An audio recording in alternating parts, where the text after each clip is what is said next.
स्वामी रामकृष्ण परमहंस।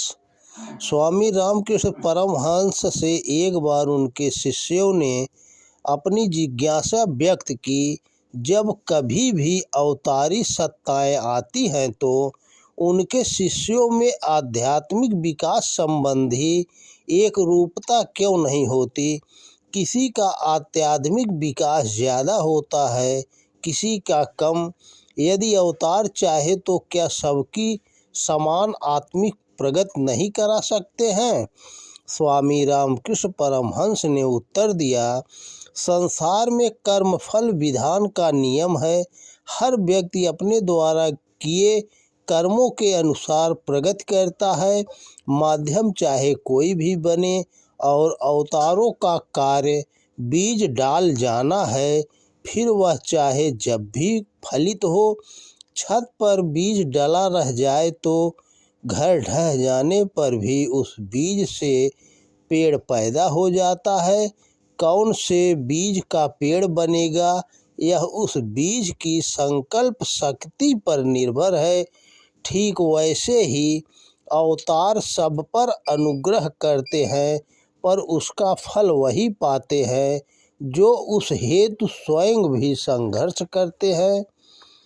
गिरीश घोष स्वामी रामकृष्ण के भक्त थे। वे नाटक लिखते व अभिनय किया करते थे।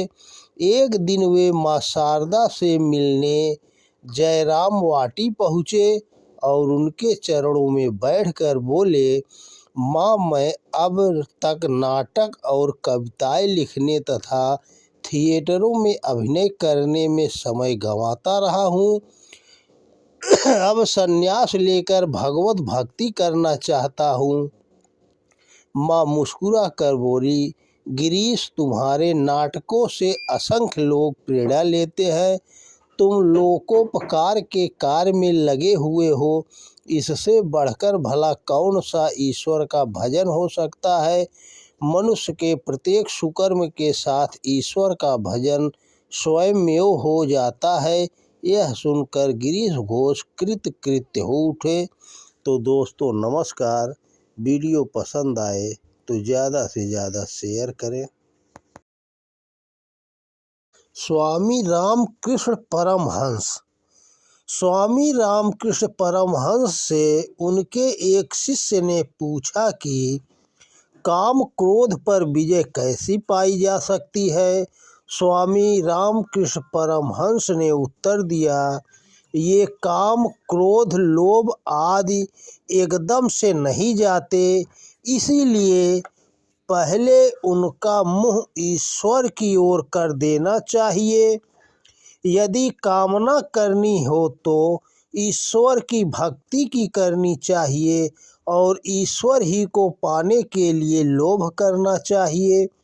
यदि अहंकार ही करना हो तो मैं ईश्वर का दास हूँ या मैं ईश्वर की संतान हूँ, ऐसा कहते हुए अहंकार करना चाहिए। संपूर्ण मन भगवान को दिए बिना उनका दर्शन नहीं होता।